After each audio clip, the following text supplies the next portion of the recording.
முட்டையும் நம்ம வந்து ஒயிட் சுகரையும் இந்த மாதிரி பீட் பண்ணி எடுத்துருக்கோம். இதுக்கு வந்து வாசனைக்கு ஏலக்காய் வந்து பவுடர் பண்ணி சேர்த்துருக்கேன். அப்புறம் வெனிலா பவுடர் ஆட் பண்ணியிருக்கோம். பார்த்தீங்க அப்படின்னா பட்டரும் சாக்லேட்டும் இந்த மாதிரி மெல்ட் பண்ணி எடுத்து வச்சிருக்கோம். டபுள் பைண்டிங் மெத்தடில் வந்து ராகி மாவும் அப்புறம் வந்து கொக்கோ பவுடரும் கொஞ்சம் ஆட் பண்ணி இந்த மாதிரி ஜலிச்சு எடுத்து வச்சிருக்கேன். இந்த மிக்சிங்கோட சாக்லேட் மிக்சிங்கை நம்ம ஆட் பண்ணிக்கலாம். ஆட் பண்ணிவிட்டு இப்போ இந்த டைமில் பார்த்தீங்க அப்படின்னா அவனை வந்து நான் 150°C 10 மினிட்ஸ் வந்து ஃப்ரீ ஹீட் பண்ணி வச்சுருந்தேன். இப்போ கொஞ்சம் கொஞ்சமாக வந்து நம்ம ராகி மிக்சிங்கை இதோட ஆட் பண்ணிவிட்டு இந்த அளவுக்கு நல்லா நம்ம சேர்த்து மிக்ஸ் பண்ணிக்கலாம்.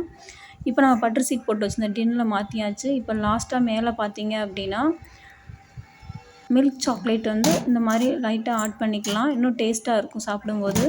இப்போ வந்து அவனை வந்து 30 மினிட்ஸில் வந்து நம்ம செட் பண்ணிக்கலாம். இப்போ பார்த்தீங்க அப்படின்னா சூப்பராக நம்மளுக்கு ப்ரௌனி ரெடி ஆயிடுச்சு. இது நல்லா ஆறுனதுக்கப்புறம் இந்த மாதிரி பீஸ் போட்டு எடுத்துக்கலாம். சூப்பரான ப்ரௌனி ரெடி ஆயிடுச்சு. தேங்க்ஸ் ஃபார் வாட்சிங்.